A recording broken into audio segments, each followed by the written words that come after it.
डोळे, एका हातात त्रिशूळ आणि दुसऱ्या हाती पिवळ्या धमक सापाचा लांब सडक चाबूक आणि सोबत अगणित शिष्यांचा भला मोठा ताफा.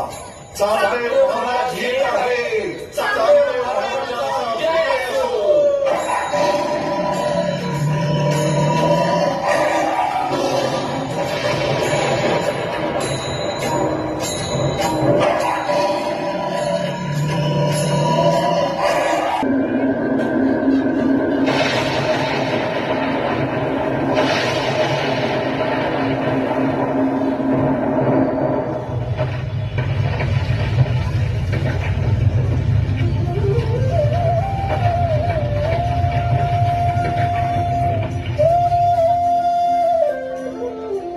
भिंतीवर बसून आलेल्या या चारही भावंडांकडे पाहून चांगदेव महाराजांना लगोलग ज्ञानदेवांच्या विलक्षण सामर्थ्याचा प्रत्यय आला.